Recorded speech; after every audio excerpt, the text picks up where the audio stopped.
Hello and welcome to Watch Releases Recap for the week of April 25th until May the 2nd. This is a weekly YouTube show where I talk about the latest watches being released. And today we actually have quite a few cool watches to talk about. There are new models from Mido, Seiko, Citizen, and at the end of the video, we're going to talk about this new crazy G-Shock collection. But first, let's talk about this new Hanhart 417 ES Heritage Flyback Chronograph. Hanhart is a German watch brand with a long history in aviation, and their most popular watches are these pilot-style chronographs. In 2020, they gave us this 417 ES, which was sort of a re-edition of the vintage Chrono, now made with modern materials. However, those watches were a bit on the larger side, and also they didn't feature a flyback chronograph function. Then in 2022, we got introduced to a couple of new Panda dial models. These ones did feature the flyback chronograph movement. However, they didn't feature that sort of classic black dial. Well, now for 2025, we finally got both, plus we got a little Easter egg on one of the pushers. So this new Hanhart is available in two different sizes. There's the 39mm version as well as the 42mm version.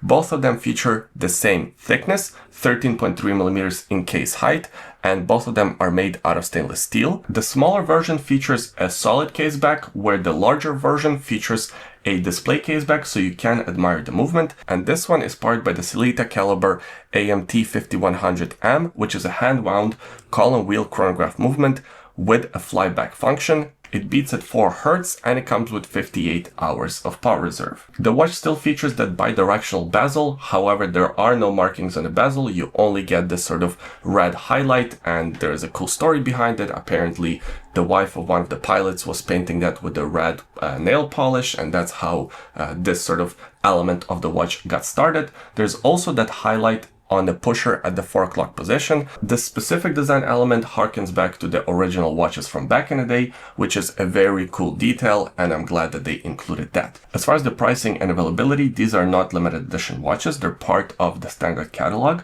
The one on the leather strap costs 2,600 euro, and the one on the stainless steel bracelet costs 2,800 euro, so another 200 euro for the bracelet. I think it's worth it. Next, let's talk about another chronograph. This one is from Mido, is the Multifort Skeleton Chronograph collection. Mido is becoming one of my favorite watch brands. They continue to impress me with their design language as well as the execution and the price point. These ones here are okay. They're part of the Multifort collection, which is this sort of legendary collection from 1930s until now. But the design of them, I don't know. I'm not a huge fan of skeletonized watches, and these ones here don't do much for me personally. However, I know a lot of people do like skeletonized watches, especially skeletonized chronographs. So these new models come in 3 different dial variations, and all of them feature the same case dimensions, 43mm diameter by about 14.4mm in case height. They are pretty large watches, especially that lock-to-lock distance, 51mm, so you have to have a bit of a larger wrist to pull off wearing one of these watches. Now, these ones come with 100 meters of water resistance, and they are powered by the caliber 60, which is essentially a modified ETA A05.951, which is actually a pretty impressive movement for this watch. It beats at 4 Hz, and it comes with 60 hours of power reserve, as well as higher end finishing and higher anti-magnetic properties. As far as the different color combinations go, my favorite is probably the blue one on a blue strap. I think it looks pretty sharp. Again, not my favorite design element, but if I had to choose one out of the 3, that would be the one I'd go for. And as far as the pricing and availability, I think this watch is fairly reasonably priced. Right now, I only have prices in Swiss francs, but you can do your own conversions. So the blue version on the strap is 2,270 Swiss francs. The gray one on the stainless steel bracelet is 2,300 Swiss francs. And then you have the most expensive out of the bunch, the DLC coated black case version. This one costs 2,380 Swiss francs. The new Seiko Prospex 1968 Heritage Diver GMT, reference SPB 519. Diver style watches with a GMT function are pretty common. You see them from a lot of micro brands. It makes sense. If you go on a vacation with your GMT watch, you probably want to go swimming with it. But surprisingly, until a couple of years ago, Seiko didn't actually offer a GMT diver. So in 2023, they introduced a couple of new references that were pretty popular with the fan base. Now, a couple of months ago, they released a new special edition of this watch that bumped up water resistance to 300 meters, and it also came with a new diver extension clasp. And now, finally, this new updated version is part of the standard catalog. However, it looks slightly different from the limited edition version, especially with that dial. So the limited edition version was blue on blue with this sort of wavy pattern. This new version comes with a white dial, but still a blue bezel. In terms of the case dimensions, they stayed the same, 42mm diameter by about 13.3mm in case height. This one comes with 300 meters of water resistance, so the water resistance was bumped up from 200 meters now to 300 meters, as if that really matters. And this one is still powered by the same caliber 6R54 in-house automatic movement that beats at 3 Hertz, and it comes with 72 hours of power reserve. Now, note, this is not a true GMT, this is an office-style GMT, which is a bit of a letdown. Another part of this watch that I'm not a huge fan of is the date at the 4:30 o'clock position. Why Seiko? Why not put it at the 6 o'clock position? Just last week, I was praising you for putting the date at the 6 o'clock position on one of your Style 60s models, and that looked so sharp. Why not introduce the same element to this watch? But for whatever reason, they insist on ruining their own designs. And as far as the pricing and availability, this is not a limited edition, and it's priced at 1900 euro. The new Citizen Zenshin 60 Super Titanium Collection. Suyosa Collection for Citizen came out a few years ago, and that was a huge hit.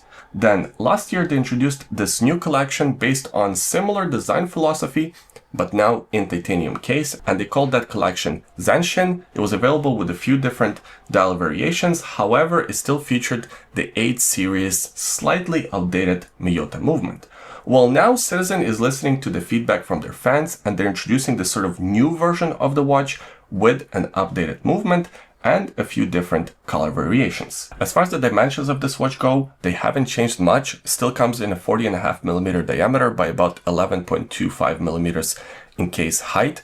It's made out of super titanium and it features 100 meters of water resistance. But as I mentioned, this new version features an updated 8 series movement. This one is 8322, which beats at 3 Hertz, and it comes with upgraded 60 hours of power reserve as opposed to 42 hours of power reserve on the previous version. And it comes with another upgrade. Now it has a hacking seconds hand, which is very important to a lot of watch collectors.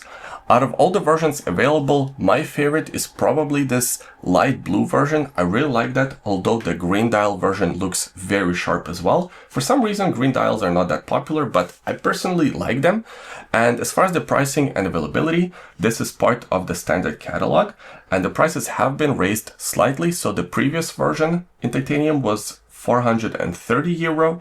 Now this new version is 499 euro, so you do have to pay like 70 euro extra, but you get a better movement, which I think is a pretty good trade-off. Plus, these watches on the secondary market or on the gray market do go on discounts very often. In a few months, I wouldn't be surprised if you can see this watch for like 40% off of the official MSRP. By the way, if you're enjoying the video so far, please give it a thumbs up. It helps to push this video in the algorithm. I don't know how it all works, but someone told me to mention it in a video, so I am mentioning it now.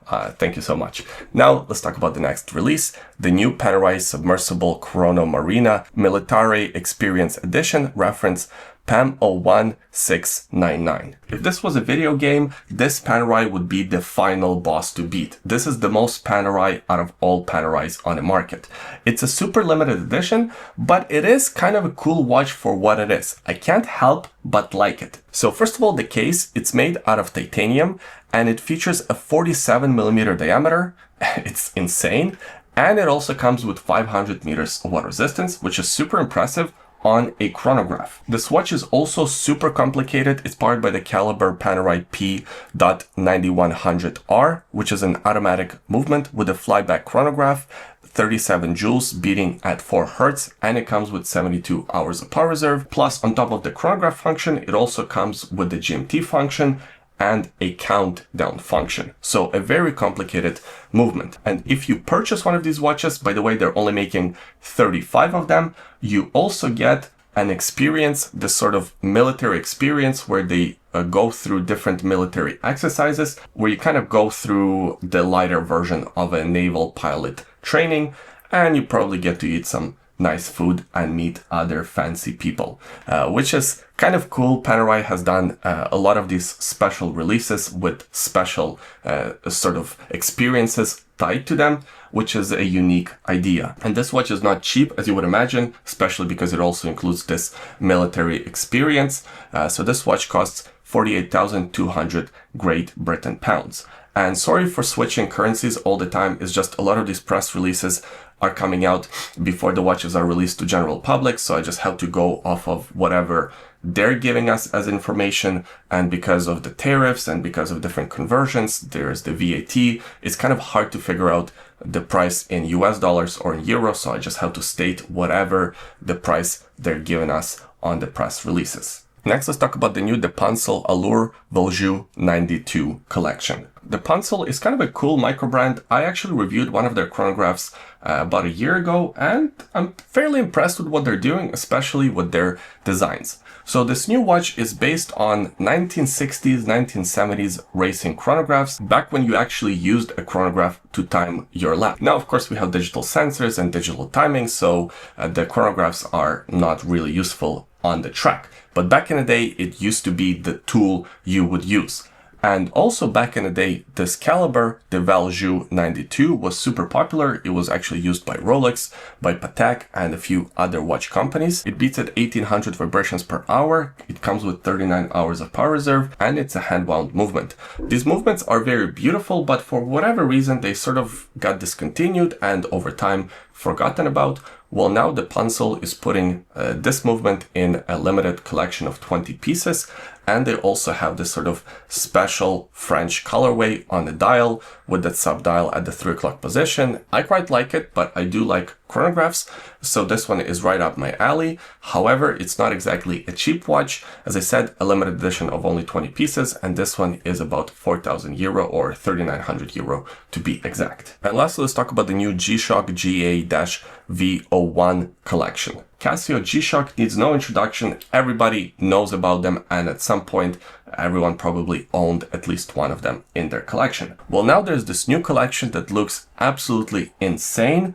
It comes in a very large case, 49mm diameter by about 58.2mm lug-to-lug distance, and almost 20mm in case height, which is ridiculous. It's still made out of resin.